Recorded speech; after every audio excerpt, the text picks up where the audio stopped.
काली जुड़वा बहन। एक समय की बात है, ये है शांति। इसकी दो बेटियां होती हैं, चिंकी और मिंकी। चिंकी और मिंकी काली होने की वजह से स्कूल में उनका बहुत मजाक उड़ाते थे बच्चे। तो अपनी माँ, आज से हम स्कूल नहीं जाएंगे माँ, सब हमें काली काली। हाँ माँ, आप तो गोरी, हम काली क्यों हैं? बेटा ऐसा नहीं बोलते, आप ऐसा क्यों बोल रही हो माँ? पर आप तो गोरी हो ना, पर हम लोग किस पे गए? हम काले क्यों हैं माँ? सब हमें काली काली कहते हैं माँ, हमें बहुत बुरा लगता है माँ। हाँ माँ, दीदी सही कह रही है माँ, हम सबको काला काला, हमें क्यों बोलते हैं सब काला? बेटा ऐसा नहीं बोलते, वो मम्मा की गंदी परियां होती हैं। आप तो मम्मा की प्यारी प्यारी परी हो, और आपको मम्मा का नाम रोशन भी करवाना है ना, तो पढ़िया करो। पढ़ाई को अपना दोस्त समझो बेटा, पढ़ाई को दोस्त समझा तो जिंदगी पूरी एकदम हसीन गुजरेगी। ये शांति उन्हें खूब समझाती है और वो बच्चे समझ भी जाते हैं और स्कूल जाने के लिए राज़ी हो जाती हैं। माँ, अब हम स्कूल जाएंगे माँ।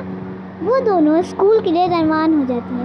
अरे देखो, फिर से काली बंदरियाँ आ गई, काली बंदरियाँ, काली बंदरियाँ। ओह काली काली काली, तुमको तो देखते मुझे गुलाब जामुन की याद आ जाती है, ऊपर से नीचे काली। और मुझे तो इनको देख के काला लंगूर याद आता है। व्हाटएवर। एकदम काले लंगूर की तरह दिखती है, पता नहीं फकीनी। भी स्कूल की बेल बज जाती है। बेल बजते ही सब क्लास में भाग जाते हैं। देख, चिंकी मम्मा ने कहा था इनको नहीं, ये गंदी बच्ची होती हैं। चलो अपन भी हाथ पकड़ के क्लास में चलते हैं, वादा कर तू मेरा साथ देगी। वो दोनों हाथ पकड़ के अंदर चली जाती हैं और अंदर जाकर उन्हें आगे वाली सीट पे बैठना होता है, पर वहाँ का बिट्टू उन्हें बैठने नहीं देता और वो दोनों उदास होकर पीछे ही बैठ जाती हैं। तभी क्लास में सुषमा की बुक निकालो सब, और जिसने होमवर्क नहीं करा वो खड़े हो जाए फटाफट। और उसकी पिटाई भी चिंकी मिंकी को नहीं पता था कि ये उनका लास्ट दिन होगा और वो बेचारे उनके टीचर के पास जाते। अरे अगर ये दोनों आ गए, हमारी तो रेपुटेशन गिर जाएगी, सारी इज्जत खराब। इन दोनों को तो ठिकाने लगाना ही पड़ेगा। इससे पहले मैं 6 मर्डर कर चुकी हूँ। पुष्पा मैडम के दिमाग में तो कुछ और ही खुराफातिया चल रहा था। और देखते हैं और आगे। मैम हमारा दूसरा दिन है मैम, हमें माफ़ कर दीजिए। मुझे नहीं पता दूसरा दिन हो तीसरा दिन हो पहला दिन भी हो, चलो मेरे साथ। वो दोनों को पता नहीं था कि मैडम कहाँ लेके जाएं। दोनों सोच में मैडम के साथ चली जाती। मैडम उन्हें तहखाने में बंद करके वहाँ पे ताला लगा देती है और तभी छुट्टी हो जाती है। सब लड़कियाँ चली जाती हैं और दोनों भूख के मारे गिड़गिड़ाती रहती। क्या हम लोग यही रहेंगे? मुझे बहुत भूख लग रही है, आप भी, हमारा बैग भी ऊपर है, चलो हम गेट बजाते। नहीं चिंकी, अगर हम गेट बजाएंगे तो मैडम आ जाएंगी और हमें बहुत मारेंगी। वहाँ उनकी माँ सुषमा बहुत ज़्यादा ही परेशान होकर स्कूल में जाती है। स्कूल में जाते ही वो उनसे पता चलता और सुषमा मैडम पढ़ाने लग जाती हैं। पूरे के पूरे एक दिन बीत से अगले दिन क्या होता है? अगले दिन वो दोनों की मर जाती, चुड़ैलें बन जाती हैं। और आगे सबकी में से इतनी अच्छी होती हैं, हमारी में से तो इतनी गंदी हैं, पर हम बदला लेंगे। हा हा हा हा हा। और तो और ऐसा कोई दूसरे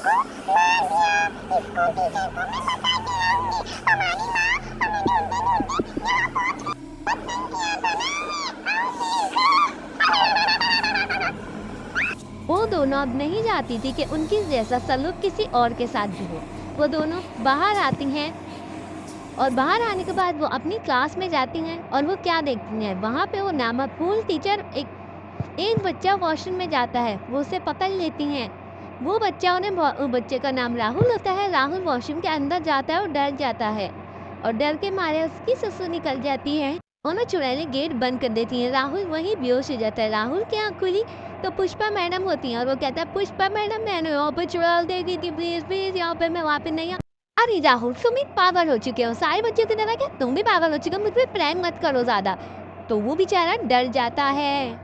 नहीं मिस, हमने सच कह रहे, प्लीज मम्मी कसम मिस, मम्मी कसम झूठी खाते हो, एक रैपटन दूंगी ना।